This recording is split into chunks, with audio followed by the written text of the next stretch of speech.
Dünya tarixində baş vermiş 5 uzun müddətli müharibə. Birinci yer gülləsiz müharibə. Hollandiya ilə Sil adaları arasında baş verən müharibə 1654-cü ildən 1986-cı ilə qədər ki, dövrə əhatə etmişdir. Simvolik olaraq 1986-cı ildə hər iki tərəf arasında sülh müqaviləsi imzalanmışdır. İkinci, 100 illik müharibə. 1337-ci ildən 1453-cü ilə qədər davam edən bu müharibə 116 il davam etmişdir. İngiltərə və Fransa arasında olmuş, Fransanın azad edilməsi ilə bitmişdir. Üçüncü müharibə. Hülaki Qızıl Orda müharibələri.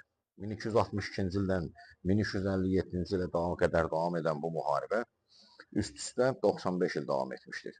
Hülakülər dövlətinin süqutu ilə qurtarmışdır. Dördüncü müharibə.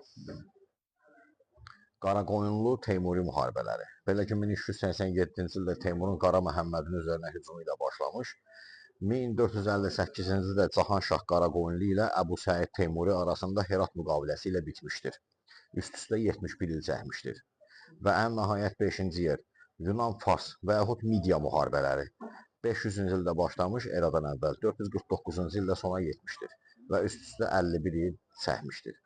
Bonus üçün deyə bilərəm ki, dünyada ən uzun müddət davam edən vətəndaş müharibəsi isə Qvatemala müharibələridir.